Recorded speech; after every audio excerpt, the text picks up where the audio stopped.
নতুন ভাড়াটিয়া, তাই না? আচ্ছা না বসুন। আপনি সেই কালপ্রিট। না মানে এতদিন এই পুরো ছাদটা আমার দখলে ছিল।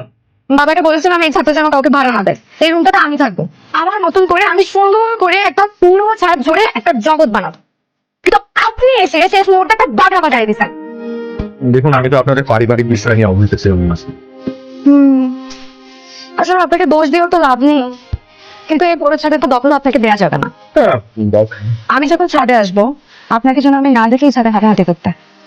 আর এই যে গাছগুলো দেখছেন, এই সব গাছে আমি রোজ নিজের হাতে পানি দেই, নিজের হাতে যত্ন করি। একটা গাছও যদি নষ্ট হয়েছে তাহলে কিন্তু আপনার খবর আছে। না না, আমি কেন আপনার গাছ নষ্ট করতে যাবো? করতে পারেন, কত নষ্ট করতে পারেন। এমনিতেও আপনাদের ছেলেদের কোনো বিশ্বাস নেই, কিছু খাওয়ার না পেলে গাছের পাতা চিবিয়ে খেয়ে ফেলবে। না, আমি গাছে পাতা। হাসতেছেন কেন? শুনেন, আমার এই গাছগুলোকে প্লিজ পাবলিক টয়লেট হিসেবে ইউজ করবেন না, তাহলে কিন্তু আমি খবর করে দিব। না, টয়লেট তো ভেতরে আছে, আমি কেন এখানে? আমি যখন ছাদে আসবো আপনি ছাদে হাঁটাহাঁটি করবেন না। হাঁটাহাঁটি বন্ধ মানে বন্ধ। আপনি আমাকে দেখলে সাথে সাথে রুমে চলে যাবেন, বুঝছেন? না, মানে আপনার এই রুলস এন্ড রেগুলেশনস গুলো দয়া করে একটু লিখিত আকারে দিয়ে। আমাকে ফাইজলামি করেন। শুনেন, আমি দেখতে ছোট হলেও আমি কিন্তু বয়সে অনেক বড়। আমি কিন্তু সেকেন্ড ইয়ারে পড়ি। আর আপনার এই রুলস এন্ড রেগুলেশনের ব্যাপারটা আমি আপনাকে লিখিত দিয়ে দেবো। Thank you. ওয়েলকাম।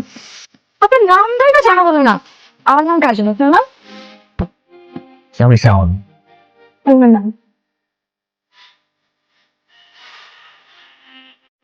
টিউশন এখন কয়টা চলে? 2টা। আরেকটা টিউশন হাতে নাও না। না আঙ্কেল, প্রেশার হয়ে যাবে। এমনিতে তো আমার নিজের পড়াশোনা আছে। ও মা, তোকে বিপদে ফেলে দিয়েছে। আমি ভাবছিলাম কাজের জন্য একটা ফুল টাইম টিউটর দরকার। এখন তুমি যদি ফুল টাইম না করো, অন্তত সপ্তাহে একটা দিন একটু দেখা দাও না প্লিজ। যাও দাও।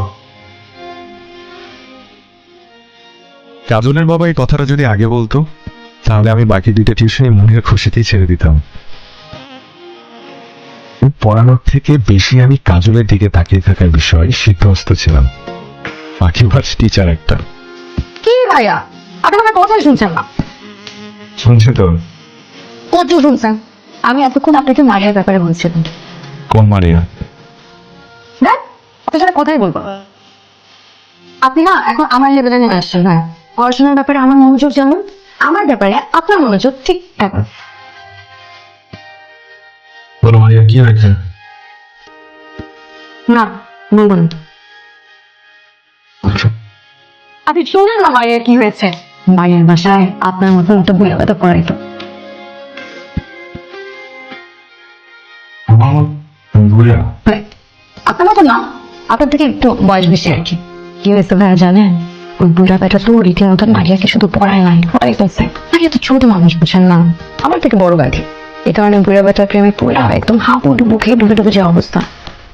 মারিয়ার বাসা তো বিয়ের কথা চলতেছে, বুঝেন না, সুন্দরী মেয়ে, তাড়াতাড়ি বিয়ে দিয়ে তাড়িয়ে দিতে হবে। কিছুদিন আগে কি হয়েছে জানেন? কিন্তু খুঁজে পাওয়া যাচ্ছে না।